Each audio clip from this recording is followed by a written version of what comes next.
Good evening to all.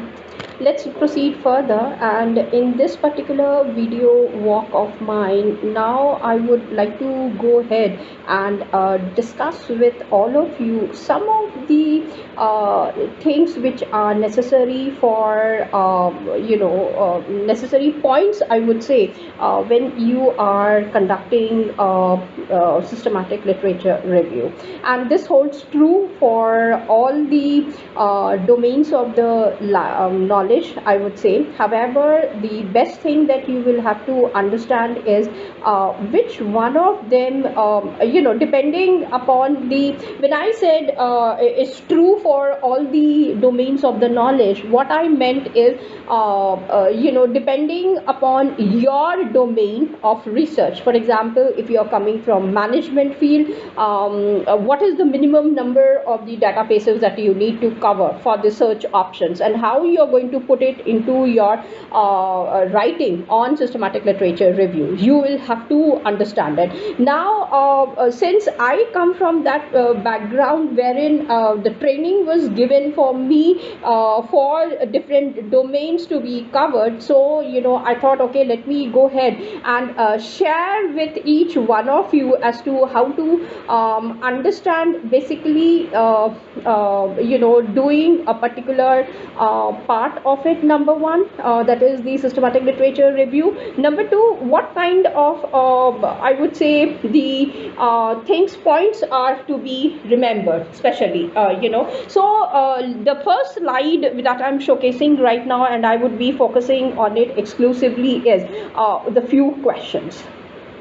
When you begin with a SLR, when I say SLR, when you are even starting to perform or conduct, I would say, a systematic literature review, you should remember certain questions have to be there. And unfortunately, we are not in that time period where face-to-face workshop is taking place, and it is basically through the online mode itself. However, that doesn't mean that I cannot share the information. The only hitch is for me at the moment is I cannot give you those exercises wherein you are trying to understand how to proceed further with a very good writing of a review paper. Now, the first question is, how many searches? Now, you see, this is the basic thing that you will have to understand while you are trying. Remember, when we are doing systematic literature review, we are talking about what you are going to exclude in your writings, number one, in your review papers when you are talking about, or how many exclusions are there or inclusions are there. So I'm going to just talk about these two features right now. I'm not discussing in length in this particular video. However, if I have to include the features of exclusions and inclusions into my writing, I should not just focus only on one database. Remember that. Now, when I see somebody telling me, okay, Web of Science itself is enough and you can complete your systematic literature, I just keep looking. You are talking about the multidisciplinary approach on one hand. How is that possible that Web of Science is going to cover all the journals which are existing or is exhaustive, covering all the domains of knowledge? So, never ever think that, yes, I can focus exclusively only on one database. Now, when I say how many databases have to be included, papers are present for me, which I'll be showcasing in my next video, wherein these things have been discussed pertaining to the number of databases as per the domain of knowledge or the subject area that you are coming from, number one. And when I say databases, I'm exclusively talking about, okay, I won't write completely out here, it takes a lot of time. When I say DB, just remember that it means database for me. Okay, so how many number of databases? Now, this is going to be pertaining to your subject areas, number one, depending upon, let's say if you're coming from the management or the business studies exclusively, or you're coming from the commerce or finance, or let's say economics, or it can be a subject pertaining to arts field or humanities or social sciences, or you can say for public policies, public health, school of medicine, which area do you belong to? Now depending upon your subject area, you will have to focus on the number of databases that you're going to focus upon. That's number one. Number two, I have told you your subject area. Number three, then you will have to understand what are the minimum requirement. I'm not talking about the maximum. Maximum, if you do, that is basically yours. Now, for example, if you come from the School of Medicine, now when you are focusing on RevMan or Cochrane publication, trust me, they will not take a systematic literature review which is less than 1 year of your study, or 1.5 years, 2 years. The first question they ask you is how many years or how many months or you have spent reading on this one. So at that time you will have to understand what is the importance and how many databases you are going to cover basically, and how many papers you have taken from different databases to explore yourself or to understand the problem. And that is the reason when I was showcasing in ERIC, I said go for the multidisciplinary approach, never ever only on Web of Science or Scopus. You know, you are limiting yourself, and you said okay, I have to write a systematic literature review, so let me complete it. No, please do not do that. One has to take care of this one. And the fourth point is basically coming up is how to do a systematic literature review. Now you see, these 3 points are really important for you. When I said 7, am I talking about minimum number of databases? When I said 10, am I talking about maximum number of databases? So you know, you will have to focus on this one.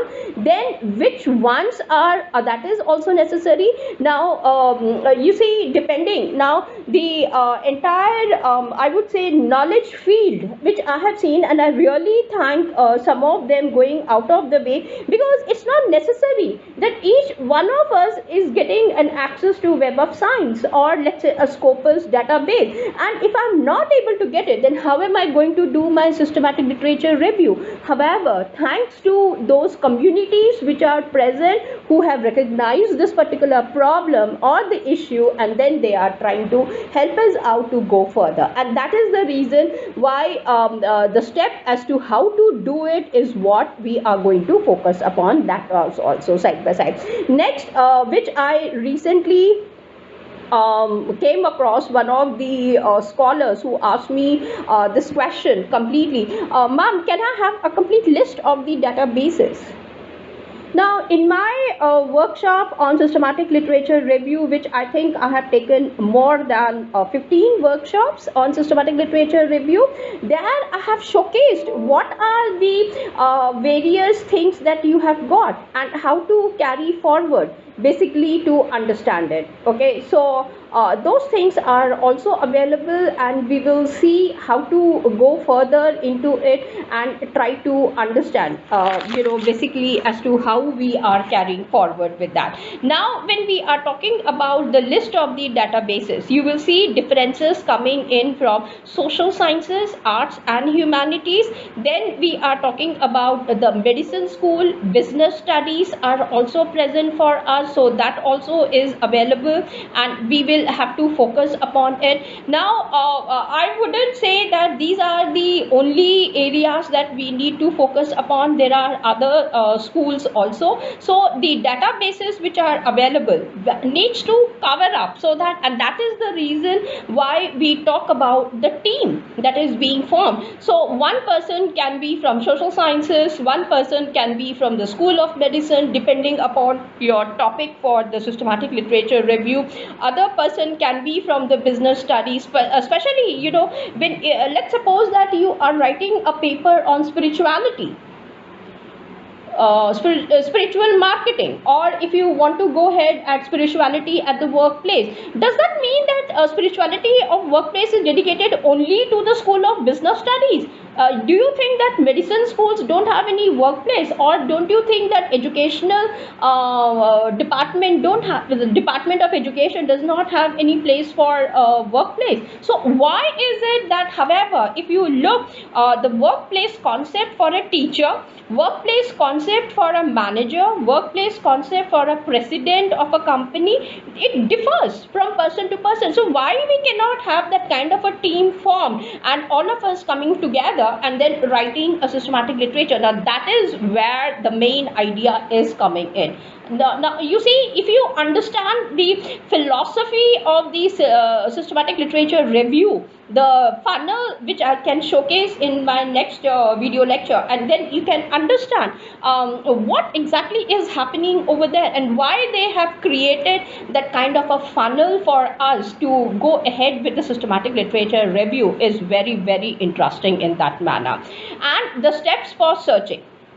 Now this is something that we all have to remember.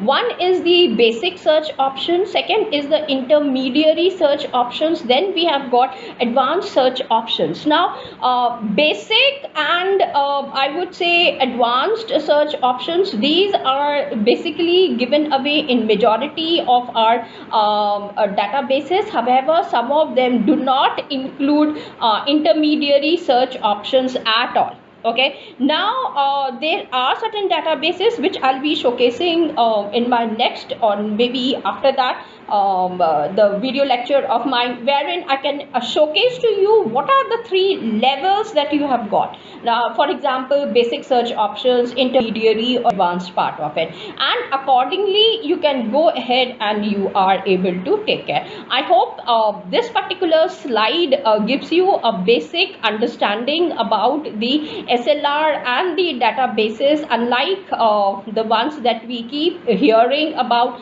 or reading across the various fields. So let me come up more important information with respect to the systematic literature review as we do it, and then maybe we can proceed further. Okay, till then, thank you for watching. Take care. Bye.